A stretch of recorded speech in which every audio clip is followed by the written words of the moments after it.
You start your day with a breakfast that looks healthy, but biologically, that morning meal often creates a massive glucose spike that physically shuts down fat burning. When that spike inevitably crashes, you don't just feel tired, your brain screams for sugar. You end up eating more, not because you're weak, but because your hormones are hijacked. The problem isn't your willpower, it's your biology. In this video, we're exposing the healthy breakfasts that are secretly sabotaging your metabolism and the simple science-backed options you should start eating instead. The healthy imposters. Let's dive straight into the culprits. These are the foods that look innocent on the supermarket shelf but act like metabolic grenades once they hit your stomach. First up, instant oatmeal and granola. We've been told oats are heart healthy, but the problem is the processing. When oats are rolled, steamed, and dehydrated into instant flakes, their structural integrity is destroyed. You are essentially eating glucose dust.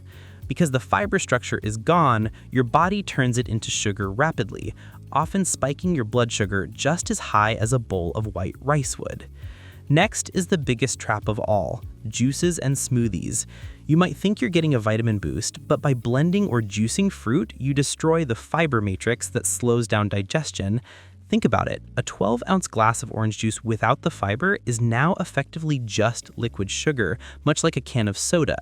While juice certainly has vitamins, the metabolic impact is strikingly similar. Without fiber to act as a brake, your liver is forced to process that massive sugar load instantly. Then we have the whole wheat toast myth. This is a major myth.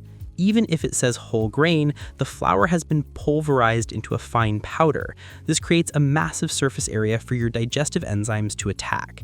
They break that starch down into glucose almost instantly. The reality? On the glycemic index, whole wheat bread scores surprisingly close to white bread.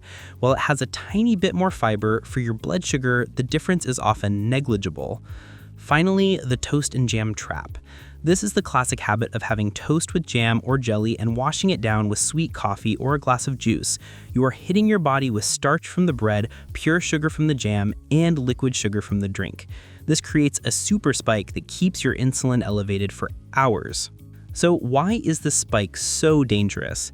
To understand this, we need to look at what's happening inside your blood vessels. Think of your bloodstream as a highway, and glucose as the cars. When you eat those naked carbs on an empty stomach, glucose floods the highway. It's a traffic jam. Your body panics because chronically high sugar damages blood vessels. Your pancreas pumps out a hormone called insulin. Think of insulin as the traffic cop. Its job is to clear the road immediately by shoving glucose into your cells. Here is the crucial science. As long as insulin is elevated, fat burning is significantly inhibited. Insulin blocks an enzyme called hormone-sensitive lipase, which is responsible for releasing fat. Essentially, high insulin puts you in storage mode. Because the traffic cop overreacted, he clears away too much sugar. Your levels crash below baseline. This is often called the glucose crash. This rapid drop triggers hunger signals, which is why by 10:30 a.m., many people feel shaky, brain fogged, and hangry. If this happens once in a while, it's fine, but if you start every single morning this way, the damage compounds. Over time, your cells stop listening to the traffic cop. They become numb.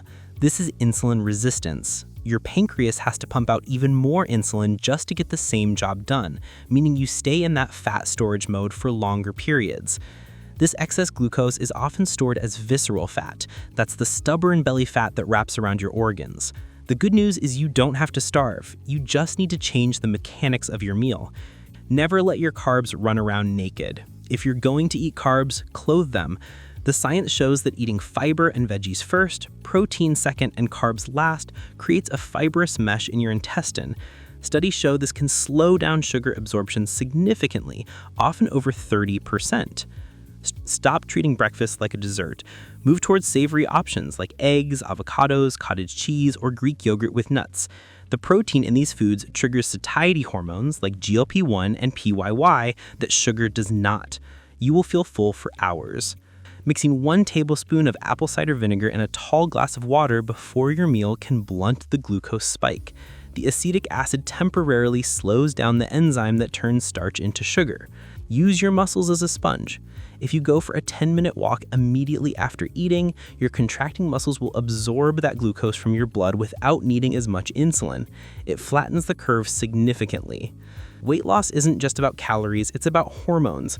It's not about cutting carbs forever, it's about flattening the glucose curve so that your body feels safe enough to burn fat. Tomorrow morning, try a savory breakfast. Skip the juice, eat the eggs. Pay attention to how you feel at 11 a.m. If you aren't starving, you know you fixed your metabolism.